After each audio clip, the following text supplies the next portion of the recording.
So, Dragon Quest XII Beyond Dreams finally got revealed properly, and honestly, the trailer looked really good, but I also have a lot of questions. First off, the map looks amazing. The world looks massive now, way bigger than any old Dragon Quest game, and honestly, the whole thing gave me this weird mix of Breath of the Wild and Final Fantasy VII Rebirth vibes. But the weird thing is, they showed basically zero gameplay. There's no combat, no menus, and no party system. Just a world, movement, and a few characters, which honestly makes this game even more mysterious. Now, one thing I noticed immediately was that the character models look kind of weird. They weren't bad, they just look different. They don't fully look like what we expect from Dragon Quest. But at the same time, I think these could actually be some of Akira Toriyama's final pieces of work before he passed away. RIP to the legend. Dragon Quest without Toriyama feels impossible to think about, and I actually saw someone online saying something interesting. They think Toriyama's and Sugiyama's passing may have pushed Yuji Horii into making the game feel more nostalgic and classic instead of experimental. Because think about it, back when the game was first revealed as Dragon Quest XII Flames of Fate, the tone felt really dark, like almost Final Fantasy XVI level of dark. And now, Beyond Dreams feels way more lighthearted and adventurous again. Mysterious, but way closer to the Dragon Quest we all know. And honestly, a darker Dragon Quest isn't even that bad of an idea. If they've pushed it too far into a grim fantasy territory, it wouldn't probably feel like Dragon Quest anymore.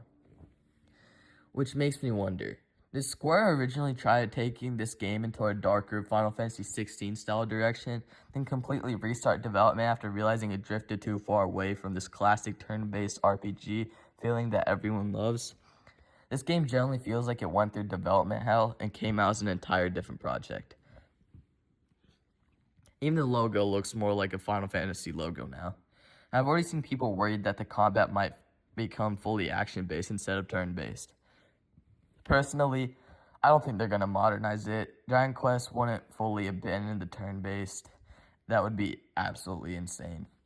Now, here's a theory that interests me a lot. I think that protagonist guy and that little lizard guy might actually be the same person. Hear me out. They both seem connected to the same sword design. The protag's eyes are super dark and tired looking. So what if, when he sleeps, he enters his dream world and becomes this lizard version of him? Or vice versa. That would actually fit the title Beyond Dreams perfectly. Honestly, I think that sounds sick. Now, they only really showed 3 major characters. First, there's a boy who's probably the protagonist. He has those dark eye backs, and he probably is struggling mentally with whatever those dreams are. And there's this pink-haired girl who honestly looks like some kind of mechanic. She was working on what looked like a vehicle. She kind of reminds me of Cindy from Final Fantasy 15. And there's a small lizard guy who's probably the protagonist in the dream world. Another thing I noticed was the movement. The animations are way smoother now. There's a scene where the protag jumps down and rolls after landing. That's basically a parkour mechanic.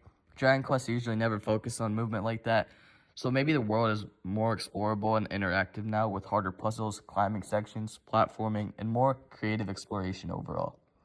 And it'll also look like there could be some sort of vehicle creation or customization system. Now, outside of Dragon Quest XII, we also got another reveal, which was Dragon Quest Monsters 4, The Withered World. It looks fine, but honestly, fans expected way more from this anniversary. People thought we might be getting a new Dragon Quest IX remake, maybe a new Builders game, or some other big remasters, but we didn't get any of that, and honestly, I'm fine with it.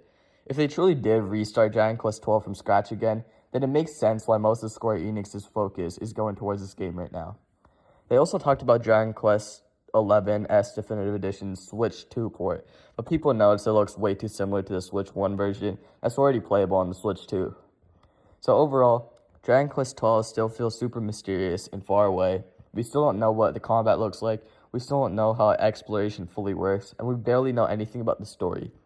But at least it finally feels like Dragon Quest again. Anyways, that's all I have to say for now. We'll have to wait until we get more information.